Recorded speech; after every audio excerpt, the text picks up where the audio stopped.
British Advanced Pain Clinic, Noppimayam Surgery Duram. For appointments 9155515563. అందరికీ నమస్కారం. నేను Swaroopa Potlapalli. Welcome to iDream. అన్నదాతల చేతులకు సంకెళ్లు పడ్డాయి. సీఎం సొంత నియోజకవర్గమైన కొడంగల్ ప్రాంతంలోని లగచెర్లతో పాటు మరికొన్ని గ్రామాలు అరెస్ట్ల భయంతో నిర్మానుష్యంగా మారిపోయాయి. వికారాబాద్ జిల్లా కలెక్టర్తో పాటు ఇతర అధికారుల మీద దాడిని సీఎం చాలా సీరియస్గా తీసుకున్నారు. దీని వెనక ఎవరు ఉన్నా వదిలిపెట్టేదే లేదు అంటున్నారు. ఇప్పటికే కొడంగల్ మాజీ ఎమ్మెల్యే పట్నం నరేందర్ రెడ్డిని అరెస్ట్ చేశారు.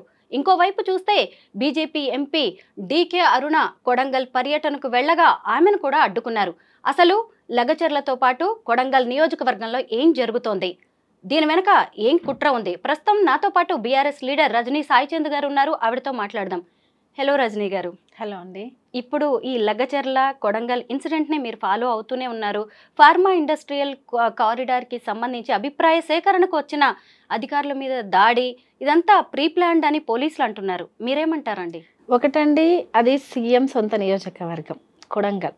అక్కడ ప్రజలు రేవంత్ రెడ్డి గారిని గెలిపించుకున్న ప్రజలు. ఇప్పుడు ఒక ఫార్మా కంపెనీ కోసం భూ సేకరణ కోసం తీసుకున్న నిర్ణయంలో మీకు ఇంటెలిజెన్స్ రిపోర్ట్ ఉంటుంది కదండి. ప్రజలు భూములు ఇయ్యదలుచుకున్నారా లేదా, ఏ రకమైన ఇబ్బంది పడుతున్నారు, 1 ఎకరా, అర్ధ ఎకరా, 2 ఎకరాలు, 3 ఎకరాలు ఉన్న ప్రజలు, దాని మీదనే ఆధారపడ్డ ప్రజలు ఎందుకు తిరగబడే పరిస్థితి వచ్చిందనేది ముందుగా లా అండ్ ఆర్డర్ కావచ్చు, మీ ఇంటెలిజెన్స్కి ఫస్ట్ తెలుస్తుంది కదండి. ఫస్ట్. రెండవది, ఇక్కడ కాంగ్రెస్ పార్టీ అధికారులను బలి చేసిందని చెప్పాలి. నిజం చెప్పాలంటే ఈరోజు బీఆర్ఎస్ పార్టీ మీద ఎక్కడ రాష్ట్రంలో ఏం జరిగినా బీఆర్ఎస్ పార్టీ మీద నెట్టడం అనేది, బీఆర్ఎస్ పార్టీ నాయకులను నిందించడము, తిట్టడము, అరెస్ట్ చేయడం అనేది కాంగ్రెస్ పార్టీ కింద ఒక ఆనవాయితీగా మారిపోయింది. ఎందుకంటే వాళ్ళకి భయం పట్టుకుంది. బీఆర్ఎస్ పార్టీ 10 ఏళ్ల పాటు చేసిన పనుల్లో వాళ్ళ ఆవగించంతా కూడా చేయలేకపోతున్నందుకు వాళ్ళకి భయం పట్టుకుంది. మేము ఒక్కటే అడుగుతున్నాం, మిమ్మల్ని గెలిపించుకున్న ప్రజల్ని ఈరోజు మీరు అరెస్ట్ పాలు చేస్తున్నారా అనేది. రెండవది, మీ నియోజకవర్గ ప్రజలే మిమ్మల్ని వ్యతిరేకిస్తున్నారు, మా భూములు లాక్కోవద్దని వేడుకుంటున్నారు. వాళ్ళు రైతులండి, సాదా సీదా రైతులు. ఒకరు ఉసిగొల్పుతనో ఒకరు రెచ్చగొడుతనో రోడ్ల మీదకి వచ్చేవాళ్ళు కాదు. ఒకటి. రెండవది, అక్కడ ఫార్మా కంపెనీ, ఏ కంపెనీ వస్తుందండి, ఎవరి కంపెనీ వస్తుంది, మ్యాక్స్ బోన్ అనే కంపెనీ ఎవరిది ఫస్ట్ అనేది ఒకటి. రెండవది, అంతకు ముందే బీఆర్ఎస్ పార్టీ కందుకూరు దగ్గర, రంగారెడ్డి జిల్లా కందుకూరు సరౌండింగ్స్లో 12,000 ఎకరాలను ఫార్మా కంపెనీస్ కోసమని, ఫార్మాసిటీ కోసం అని చెప్పేసి రైతుల దగ్గర నుంచి కలెక్ట్ చేసి పెట్టింది. ఆల్రెడీ అది ఉండంగా కూడా మీరు ఇప్పుడు మళ్ళీ మీ ప్రాంత లేదు మీ నియోజకవర్గ ప్రజల్ని ఇబ్బంది పెట్టే పనులు మీరు ఎందుకు చేస్తున్నారు? ఒకటి. మరి అంతకుముందు ఫార్మా కోసం సేకరించిన భూముల్ని ఏం చేయదలుచుకున్నారు? ఎందుకు దాన్ని ఆపిర్రు? ఇక్కడ ఎందుకు భూసేకరణ జరుగుతుంది? సీఎం రేవంత్ రెడ్డి గారు ఒక మాట అన్నారు, నాకు రియల్ ఎస్టేట్ రంగం గురించి చాలా గొప్పగా తెలుసు, నేను ఆ రంగం నుంచే వచ్చిన అని చెప్పారు. మరి మీరు ఆ రంగం నుంచి వచ్చినందుకే ఈరోజు పేదల భూములు లాక్కుంటున్నారు? మీ అల్లుళ్లకు ఫార్మా కంపెనీ, మీ అల్లుళ్ళ ఫార్మా కంపెనీలకు కట్టబెట్టడానికే ఈరోజు పేదల భూములు లాక్కుంటున్నారు. అక్కడికి వెళ్ళి సామాన్య ప్రజలను అడగండి. మేము ఒకటే అంటున్నాం, మీరు ప్రజాప్రతినిధులే కదా, మీరు అదే నియోజకవర్గం నుంచి ఎమ్మెల్యేకి గెలిచారు కదా, మీరు సెక్యూరిటీని తీసుకెళ్తారో పక్కన పెడతారో, ప్రజల అభిప్రాయం తీసుకెళ్ళడానికి మీరు వెళ్ళండి. మిమ్మల్ని ఎన్నుకున్న ప్రజలు ఉన్నారు అక్కడ, మీరు కూర్చోండి, అసలు ప్రాబ్లం ఏందో కనుక్కోండి. మీ నియోజకవర్గంలో చాలామంది ప్రజలు 1 ఎకరా, 2 ఎకరాలు, 3 ఎకరాల జీవనాధారం చేసుకొని వ్యవసాయం చేస్తూ సాగిస్తున్న భూముల్ని ఈరోజు మీరు ఇష్టం వచ్చినట్టు మీ ఇష్టం వచ్చిన వాళ్ళకి కట్టబెడతామంటే ఎవరు కుట్టరండి ప్రజలు? ఇది ఏదో బీఆర్ఎస్ పార్టీ క్వశ్చన్ చేయాల్సిన అవసరం లేదు.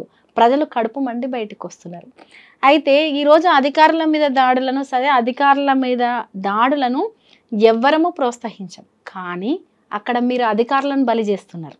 మీ ప్రజాప్రతినిధులు లేరు, మీరు లేరు. మీకు ఒక ఇంటెలిజెన్స్ ఉంటుంది, రిపోర్ట్ వస్తుంది, ప్రజలు వ్యతిరేకిస్తున్నారని చెప్పి మీకు రిపోర్ట్ ఇస్తారు. అయినప్పటికీ కూడా మీరు అక్కడ అధికారులను బలి చేసిరు. కాబట్టి ఇది ఖచ్చితంగా సీఎం గారి వైఫల్యం, రేవంత్ రెడ్డి గారి వైఫల్యం. కావాలని ప్రజల్ని ఏదో ఒక రూపంలో ఇబ్బంది పెడుతూ తీసుకునే నిర్ణయాలు ఈ రోజు రాష్ట్రంలో ఈ పరిస్థితులకు దారితీస్తుంది. అధికారుల మీద ప్రీ ప్లాన్డ్గా అటాక్ జరిగిందని పోలీసులు తేల్చారు. అందులో భాగంగానే మాజీ ఎమ్మెల్యేని అరెస్ట్ చేయడం అనేది కూడా జరిగింది. ఎందుకంటే ఇప్పుడు అధికారులను ఒక చోటుకి నుంచి ఇంకొక చోటికి తీసుకువెళ్ళిన ఒక సురేష్ అనే ప్రధాన నిందితుడు అతనితోటి ఈ ఎమ్మెల్యే టచ్లో ఉన్నారని కాల్ రికార్డ్స్ కూడా పోలీసులు బయటకు తీయడం అనేది జరిగింది. ఇంత సాక్ష్యాలు ఆధారాలు కనిపిస్తున్నా కూడా మీరు ఇంకా ఇది మా పార్టీకి సంబంధం లేదని అంటారా? ఒకటండి, ఒక వ్యక్తి చేస్తేనో అయ్యేది కాదండి. ఏదైనా ఒక సంఘటన ప్రజాక్షేత్రంలో ఒక వ్యక్తి ముందుకొచ్చి సరే అధికారులను రండి గ్రామాలకు అని అనుండొచ్చు, కానీ ఒకటే అక్కడున్న చాలా మంది ప్రజలకు కలెక్టర్ ఎవరు, ఎంఆర్ఓ ఎవరు, ఇంకేంటి, వాళ్ళు సాధారణ రైతులు, ఇవేవీ తెలియదు వాళ్ళకు. వాళ్ళు మా భూములు పోతున్నాయి అన్న బాధ, ఆవేదన, ఆందోళన అది మాత్రమే ఉంది వాళ్ళల్లో. వాళ్ళని ఎవరు కన్విన్స్ చేయాలి? లోకల్ ఎమ్మెల్యే పిలవాలి, మాట్లాడాలి, కన్విన్స్ చేయాలి. ఫార్మాసిటీ ఎందుకు ఆ ప్లేస్లో పెడుతున్నారు, ఏం అవసరము అనేది చెప్పాలి. ముందుగా ఫార్మాను అక్కడ ప్లాన్ చేయడం అనేదే పెద్ద ఏమంటారు, ఒక రకంగా చెప్పాలంటే అదొక పెద్ద అక్రమం అనే చెప్పొచ్చు. ఆల్రెడీ ఉంది, ఆల్రెడీ భూములు సేకరించారు, ఆ భూములు ప్రభుత్వం దగ్గరనే ఉన్నాయి. కందుకూరు దగ్గర సేకరించారు, ఆ సరౌండింగ్స్లో సేకరించాడు. 12,000 ఎకరాలండి, 20,000 ఎకరాలు అవసరం ఉంటే 12,000 ఎకరాల సేకరణ అయిపోయింది. అదొకటి. రెండవది, సురేష్ అనే వ్యక్తి అక్కడ బీఆర్ఎస్ పార్టీల భూములు పోతున్నాయి, కాంగ్రెస్ పార్టీల భూములు పోతున్నాయి, బీజేపీ వాళ్ళ భూములు పోతున్నాయి, రాజకీయాలకు సంబంధం లేని వాళ్ళ భూములు కూడా పోతున్నాయి. పార్టీలకు అతీతంగా అందరూ ఒక దగ్గర ఉన్నారు. అందులో ఒక వ్యక్తి రమ్మని అడుగుండొచ్చు, పోనీ బీఆర్ఎస్ పార్టీకి సపోర్ట్గా ఉండొచ్చు, కానీ దాడి చేయమని అయితే చెప్పరు కదండి. ప్రజల ఆక్రోశాన్ని ఈ రకంగా ప్రజలు తయారు కావడానికి కారణం ఎవరండి? మీరు తీసుకుంటున్న నిర్ణయాలు. ప్రజలు భయపడుతున్నారు. హైదరాబాద్లో బలవంతంగా అట్లా చేసినట్టు ఈరోజు కూడా మమ్మల్ని భూములను బలవంతంగా గుంజుకుంటారేమని భయపడుతున్నారు. ఎక్కడైనా ప్రభుత్వం ఒక నిర్ణయం తీసుకుంటే చట్టపరంగా కూడా రాజ్యాంగబద్ధంగా కూడా వాళ్ళను ఒప్పించి వాళ్ళకు పరిహారం చెల్లించి ఎటువంటి ఇబ్బంది లేకుండా మాట్లాడి తీసుకోవాల్సిన బాధ్యత ఎవరిదంటే ప్రభుత్వానికి కాదా? మరి ప్రజలలో అంత తిరుగుబాటు ఉన్నప్పుడు మీరు ప్రజలు తిరుగుబాటు చేసే చర్యల్ని మీరు ఎలా తీసుకుంటారు? కాబట్టి ఇది ఖచ్చితంగా రేవంత్ రెడ్డి గారు లా అండ్ ఆర్డర్ విషయంలో వైఫల్యం చెందిండ్రు అక్కడ. రెండవది, ప్రజల్ని ఇబ్బంది పెట్టే పరిస్థితులకు తీసుకెళ్తున్నారు ఫార్మా కంపెనీలు. వాళ్ళకు సంబంధించిన వాళ్ళ బంధువులకు లేదు, వాళ్ళ మేలుగోరి చేస్తున్న పనులకి ఈరోజు ప్రజల్ని బలి చేస్తున్నారు. ఇప్పుడు భూసేకరణ అనేది ఇలాగ కంపెనీలు రావడం అనేది కొత్త కాదు రజనీ గారు, మీ ప్రభుత్వం కూడా చేసింది. ఇప్పుడు మీరు చెప్తూనే ఉన్నారు కదా, కందుకూరు అనేది డిఫరెంట్. ఇప్పుడు ఈ ఫార్మా కంపెనీ వల్ల 1000 సంస్థలు వస్తున్నాయి, 20,000 ఎకరాలని ల్యాండ్ పూలింగ్ చేయడం వల్ల ఇంకా అనేక రకాలైన 10 ఫార్మా విలేజెస్ వస్తున్నాయి. దీనివల్ల ఇంకా లబ్ధి జరగబోతుంది కదా, భవిష్యత్తులో చాలా బాగుండే అవకాశాలు కూడా ఉన్నాయి. అంటే అవగాహన లోపం ఏదైనా కనిపిస్తుందేమో, మీ పార్టీ తరఫు నుంచి ఏమన్నా ప్రజలకు చెప్పే అవకాశమే లేదా? ఒకటండి, ఫార్మా కంపెనీల నుంచి వచ్చే లబ్ధి ఎంతనో దానివల్ల వచ్చే నష్టాన్ని కూడా మనం బేర్ చేసుకోవాలి ఎప్పుడైనా సరే. రెండవది, మీకు ఎటువంటి కష్టం లేకుండా, మీకు ఎటువంటి నష్టం లేకుండా, ఏ ప్రాంతంలో ఎటువంటి ప్రజలకు ఇబ్బంది లేకుండా ఉండే ప్లేస్ని మేమే బీఆర్ఎస్ ప్రభుత్వంలో కలెక్ట్ చేసి మీకు ఇచ్చినాం. మళ్ళీ ఇప్పుడు మీరు కొత్తగా ఫార్మా కంపెనీలు అని చెప్పి ప్రజల్ని ఇబ్బంది పెట్టడం, అది మీ నియోజకవర్గాల్లో ఇబ్బంది పెట్టడం. ఇదే కొడంగల్ ప్రజలు మీకు ఏ రకంగా బుద్ధి చెప్పిర్రో రేవంత్ రెడ్డి గారికి అనుభవం లేదా అండి? మళ్ళీ మీరు వచ్చి మేము అవి చేస్తాం, ఇది చేస్తాం, నేను సీఎం అయితే నా సొంత నియోజకవర్గాన్ని ఇంకేదో చేస్తా అంటే కదా నిన్ను గెలిపించిర్రు. ఈ రకంగా రైతులను అరెస్ట్ చేస్తా అంటే గెలిపించిర్రా? భూములు లాక్కుంటా అంటే గెలిపించిర్రా? మీరు ఏం చెప్పి అధికారంలోకి వచ్చిర్రు? మేము ఫార్మా కంపెనీ, నువ్వు ఏ కంపెనీని తీసుకొస్తున్నావు అనేది కూడా ఇంపార్టెంటే కదండి. ఒకటి, నువ్వు ఎక్కడ భూములు సేకరిస్తున్నావు అనేది కూడా ఇంపార్టెంటే కదా. అంతకుముందు ఉన్న భూములను ఏం చేసినావు అనేది కూడా అవసరమే కదా. ప్రజలకు చెప్పు. ఈరోజు ఆయా ఏరియాల్లో ఫార్మా కోసం సేకరించిన ప్రజలకు మీ దగ్గర 12,000 ఎకరాల భూమిని గత ప్రభుత్వం సేకరించింది, అది మా దగ్గర ఉంది, మేము ఫార్మా సిటీని చేయట్లేదు. మరి ప్రజలకు పంచు. అవి ప్రజలు దున్నుకునే భూములే కదా, మేము మెప్పించి ఒప్పించి తీసుకున్న భూములు కదా. మనం అనేకం చూసాము, ప్రాజెక్టులను చూసాము, రోడ్ల విస్తరణ చూసాము. అవునండి, ప్రభుత్వం ఒక పని చేస్తున్నప్పుడు ఫస్ట్ ప్రజలకు వాటి మీద అవగాహన కల్పించి వాళ్ళ నుంచి వాళ్ళకి ఎటువంటి ఇబ్బందికర పరిస్థితి లేకపోతే లేదు వాళ్ళకు పరిహారం చెల్లించి అలా కదా భూములు తీసుకోవాలి. ఈరోజు ఎందుకు ప్రజలు ఇంత భయపడుతున్నారంటే, మధ్యతరగతి వాళ్ళ దగ్గరికి హైడ్రా పేరుతోటి వచ్చి ఎటువంటి ఇంటిమేషన్ లేకుండా విత్తిన్ ఒక నోటీస్ పడేసి ఇల్లులు కూలగొట్టిన సందర్భాన్ని చూసినాం. అలాగే నోటీసులు పడేసి మా భూములు ఎడలాక్కుంటారు అని భయపడుతున్నారు ప్రజలు. వ్యవసాయం చేసుకునే భూములు, వ్యవసాయ ఆధారిత కుటుంబాలు. కాబట్టి ఈరోజు ఒక కార్యకర్త దగ్గర, ఒక మనిషితోటి మాట్లాడితే అది చేసేదా అండి? అదేదైనా ప్రీ ప్లాన్డ్గా జరిగేదా?